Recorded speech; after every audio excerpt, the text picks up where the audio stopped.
ভাই আসসালামু আলাইকুম। ওয়ালাইকুম আসসালাম। এই যে আপনারা নতুন যে দলের নাম দিলেন, আম জনতার দল, অনেকে মনে করে যে আপনি আম বিক্রি করেন, আম বিক্রি করতেন, অনেকে আপনাকে আম তারেকও বলতো, সেখান থেকে কি আম জনতার দল দিলেন?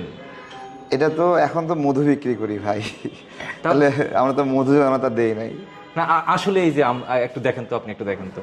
তা না আপনাকে সবাই বলতো আম তারেক, আম বিক্রি করে, আপনিও সারাদিন আমের লাইভ করতেন, বিক্রি করতেন, তো ওইখান থেকে কি অনুপ্রাণিত হয়ে কি নামটা দিলেন? না, আসলে এটা তো আমার প্রস্তাবের নাম না, এটা পিনাকি দাদা প্রস্তাব করেছিল, তো সেখান থেকে নামটা এটা চলে আসছে। এখন তা কিভাবে এখন চলে এখন আসছে, কি নিয়ে কাজ করতেছেন, আম না মধু? এখন তো আমের সিজন না, মধুর সিজন, মধু বিক্রি করছি।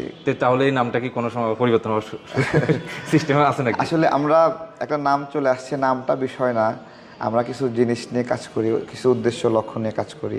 আগ্রাসন বিরোধী আন্দোলন, তারপরে অপরাপর সমসাময়িক বিষয়ে